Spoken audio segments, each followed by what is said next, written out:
Welcome to స్వేచ్ఛ TV. Telangana రాష్ట్రంలోనే రేర్గా చేసే పండుగ మనం యాక్చువల్గా పీర్ల పండుగ అంటారు దీన్ని, లేకపోతే సవర్ల పండుగ అంటారు, మొహర్రం అంటారు దీన్ని. మొహర్రం అనేది తెలంగాణ రాష్ట్రంలోనే అతిపెద్ద అన్ని మతాలతో సంబంధం లేకుండా, కులాలతో సంబంధం లేకుండా అందరూ కలిసి చేసేటువంటి పండుగ ఇది. ఎట్లా చేస్తారు ఏందనేది ఇక్కడ చేస్తూ ఉన్నారు. మనం సూర్యాపేట జిల్లాలో వలభాపురం గ్రామంలో ఉన్నాం. మనం ఎట్లా ఉండ్రుగొండ విలేజ్లో ఉన్నాం. యాక్చువల్గా ఎట్లా చేస్తారు ఏందనేది వాళ్ళని అడిగి తెలుసుకునే ప్రయత్నం చేద్దాం. ఇక్కడ చేస్తూ ఉన్నారు.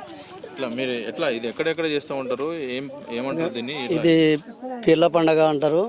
అయితే ఇక్కడ మాది వల్లభాపురం ఉర్లుగొండ గ్రామ పంచాయతీలు, 2 గ్రామ పంచాయతీలు కలిసి అందరికి అటు 4 ఉన్నారు, ఇటు 4 ఉన్నారు పీర్ల పండగ ఆ సవార్లు. అయితే మేము ఒక్క పొద్దు అంటే అమాస నుంచి ఒక్క పొద్దు చేస్తాం.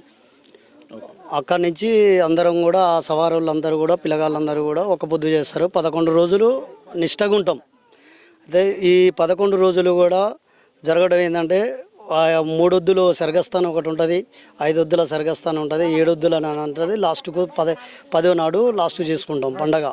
అయితే దానికి వచ్చేసి మేము అందరం కూడా ఒక కులం మతం అనేది లేకుండా అందరం కూడా మా విలేజ్లల్లో కూడా మేము అందరం కలిసి పండగ భారెత్తుగా జరుపుకుంటాం.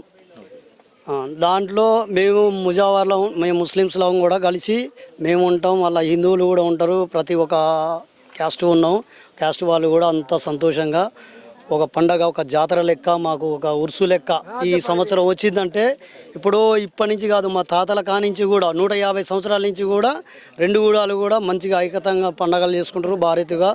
ఎప్పుడు చేసినా ఇక ఇదే ప్రకారం చేసుకుంటా మేము వస్తున్నాం. మా తాతల కానించి ఇప్పటి వరకు కూడా వస్తున్నాం. ఇంకా భవిష్యత్తు కూడా చేసుకుంటూ పోతూనే ఉంటాం. 2 గూడాలు కలిసి కూడా చేసుకుంటాం అన్నీ. అయితే మేమందరం కూడా చేసుకుంటూ వస్తున్నాం. అయితే సర్గస్సు నాడు మంచిగా భారెత్తుగా మట్టికీలు తేయటం, ఇట్లా దట్టీలు తేయటం, శరాలు తేయటం, మంచిగా సంతోషంగా మొక్కుబళ్ళు తీసుకొస్తారు. ఒక ఇంటికి వచ్చేసి ఖర్చు దగ్గర ఒక 20,000 వస్తుంది. ఒక్కొక్క సవారీకి 50 నుంచి 60,000 కూడా వస్తుంది ఖర్చు. అయితే అంత మంచిగా భక్తిగా చేస్తారు. పీర్లు దొక్కుతారు అని అంటారు కదా, ఇప్పుడు చేస్తారు. అది మరి యాక్చువల్గా చాలా ఊర్లలో అంతరించిపోతుంది. ఇప్పుడు మన దగ్గర చేస్తూ ఉన్నారు. ఇట్లా అలాలు దొక్కుతారు కదా, అలాలు దొక్కుతారు. మేము ప్రతి సంవత్సరం కూడా మేము అలా తొక్కటం కూడా భారీగా పబ్లిక్ ఒక 150-200 మందితోటి కూడా మేము చాలా సంతోషంగా చేసుకుంటాం. అదే మంచిగా సంతోషంగా చేసుకుంటాం. ప్లస్ మేము ఎట్లా సాంప్రదాయంగా ఉన్నామో అదే సాంప్రదాయం పడేయకుండా కూడా మేము వచ్చేస్తూనే ఉన్నాం. ఓకే, ఇప్పుడు దీన్ని ఎన్ని రోజుల తర్వాత బాయిల్ వేస్తూ అంటారు కదా, ఇది ఏంది దాన్ని ఏమంటారు? దాన్ని బాయిల్ వేసేదాన్ని ఏమంటారు? ఎన్ని రోజుల తర్వాత చేస్తారు? మేము కత్తలు అంటాం. కాకపోతే 11వ రోజు అందరూ 9వ రోజు వేస్తే మేము 10వ రోజు అట్లా ఉంటుంది.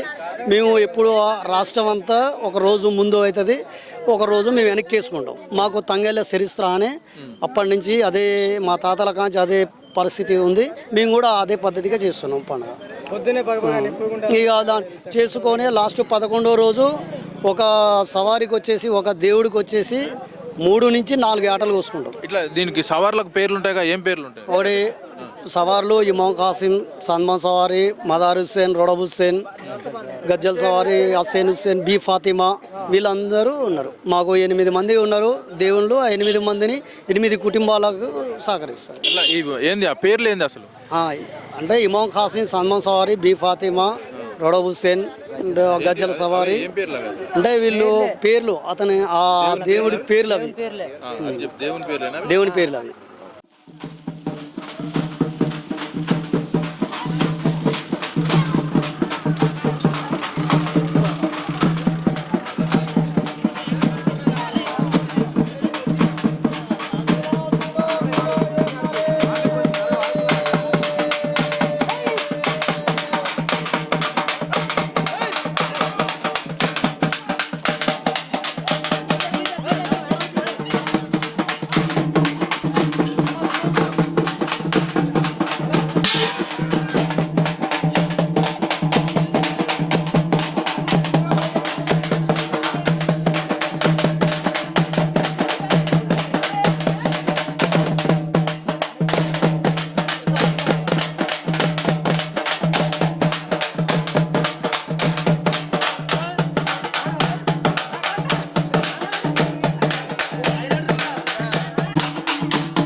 ఇది ఈ పండుగ మాత్రం అన్ని మతాలతో పాటు కులాలతో సంబంధం లేకుండా మతాలతో సంబంధం లేకుండా ప్రజలందరూ చేసుకుంటూ ఉంటారు. ప్రతి ఊర్లో కూడా యాక్చువల్గా ఈ పండుగని యాక్చువల్గా అన్ని ఊర్లలో చాలా ఊర్లలో అంతరించిపోతూ ఉంది. చాలామంది చేయట్లేరు. ఇది ఈ మధ్య ట్రెండింగ్ కావచ్చు, జనాలు కొద్దిగా ఫ్యాషన్గా బతకడం కావచ్చు, దానివల్ల ఈ పండుగ కూడా అంతరించిపోతూ ఉంది. కులాలతో సంబంధం లేకుండా మతాలతో పండుగ సంబంధం లేకుండా చేసే పండుగ ఇది ఒకటే అతిపెద్ద పండుగ. ఇది తెలంగాణ రాష్ట్రంలో ఇది మంచి ఫేమస్.